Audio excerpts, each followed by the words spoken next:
अखिलेश का खास कर रहा अतीक अहमद के जैसे जाली नोटों का खेल पता लगते ही बना दी योगी फोर्स ने रेल। सामने आया ऐसा चौंकाने वाला सच, जानकर होश उड़ जाएंगे। 7 साल से चल रहा था यूपी में जाली नोटों का खेल। नेताओं के नाम पर चलाता था सपा नेता अपना रौब। पुलिस भी रह गई दंग। अब होगा सबसे बड़ा खुलासा। योगी का बुलडोजर मॉडल फिर हुआ एक्टिव। रसूखदारों की खुलने लगी पोल। कौन कौन है जाली नोटों के खेल में शामिल, जांच में सामने आएंगे बड़े नाम। जिस अतीक अहमद की सच्चाई को धुरंधर 2 में दिखाया गया, जिसने सियासत के माहौल को भी गर्म कर रखा है, कुछ वैसा ही मामला फिर एक बार सुर्खियों में है, जिसने अखिलेश यादव के करीबियों की नींद उड़ा दी है। ये हैरानी की बात नहीं, सच है, क्योंकि यूपी में एक बार फिर ऐसा खुलासा हुआ है जिसने सियासत से लेकर सिस्टम तक को हिलाकर रख दिया है। नकली नोटों का ऐसा जाल सामने आया जिसने ये सवाल खड़ा कर दिया है कि आखिर इतने सालों तक ये खेल कैसे चलता रहा।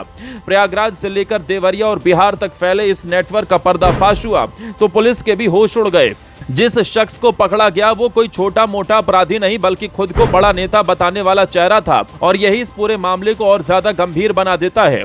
दरअसल पुलिस ने विवेक यादव नाम के उस शख्स को पकड़ा है जो पिछले कई सालों से जाली नोटों का धंधा चला रहा था। आरोप है कि वो हूबहू भारतीय नोटों जैसी नकली करेंसी तैयार करता था और उसे बिहार समेत कई इलाकों में खपाता था। सबसे चौंकाने वाली बात यह है कि यह नेटवर्क कोई नया नहीं, बल्कि पिछले करीब 7 साल से सक्रिय था। इतने लंबे समय तक बच निकलना अपने आप में यह इशारा करता है कि कहीं ना कहीं उसे संरक्षण मिल रहा था। यही वजह है कि अब जांच का दायरा बढ़ाया जा रहा है और कई सफेद पोशों पर भी शक गहराता जा रहा है। बताया जा रहा है कि विवेक यादव की लाइफस्टाइल ने पहले ही लोगों को हैरान कर दिया था। एक साधारण परिवार से आने वाला युवक अचानक महंगी गाड़ियों के काफिले के साथ घूमने लगा था। ब्लैक स्कॉर्पियो, थार और बुलेट जैसी गाड़ियां, बड़े बड़े पोस्टर और खुद को नेता बताने का अंदाज, ये सब किसी आम आदमी की पहुंच से बाहर था। लेकिन असली सच सामने आ रहा है कि सब नकली नोटों की काली कमाई का खेल था। गांव में रात के अंधेरे में होने वाली गतिविधियों और बिहार से आने जाने वाले लोगों की हलचल ने भी इस पूरे नेटवर्क पर सवाल खड़े कर दिए थे। यहाँ सबसे बड़ा सवाल ये उठता है कि आखिर ये सब इतने सालों तक चलता कैसे रहा। आरोप है कि राजनीतिक रसूख के दम पर आरोपी कई बार पुलिस कार्रवाई से बच निकलता था। एक फोन कॉल पर मामला दब जाता था और आरोपी बाहर आ जाता था। यही वो सिस्टम की कमजोरी थी जिसने अपराधियों के हौसले बुलंद किए। लेकिन अब तस्वीर बदलती नजर आ रही है, क्योंकि योगी सरकार के सख्त रवैये ने ऐसे नेटवर्क पर सीधा वार किया है। योगी सरकार लगातार ये संदेश देती रही कि कानून से ऊपर कोई नहीं है, माफिया हो या रसूखदार, हर किसी पर कार्रवाई होगी। इसी नीति का असर अब जमीन पर दिखाई दे रहा है।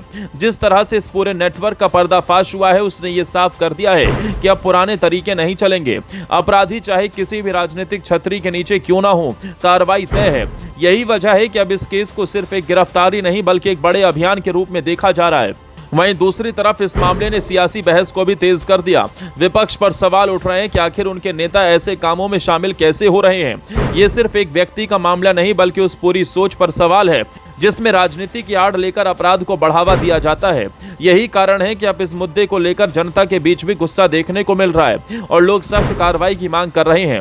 फिलहाल ये मामला सिर्फ एक गिरफ्तारी तक सीमित नहीं रहने वाला। जांच आगे बढ़ेगी तो और बड़े नाम भी आ सकते हैं और कई ऐसे चेहरे बेनकाब हो सकते हैं जो अब तक पर्दे के पीछे रहकर इस खेल को चला रहे थे। अब देखना यह होगा कि इस खुलासे के बाद और कौन कौन इस जाल में फंसता है और कितनी बड़ी सियासी सच्चाई सामने आती है।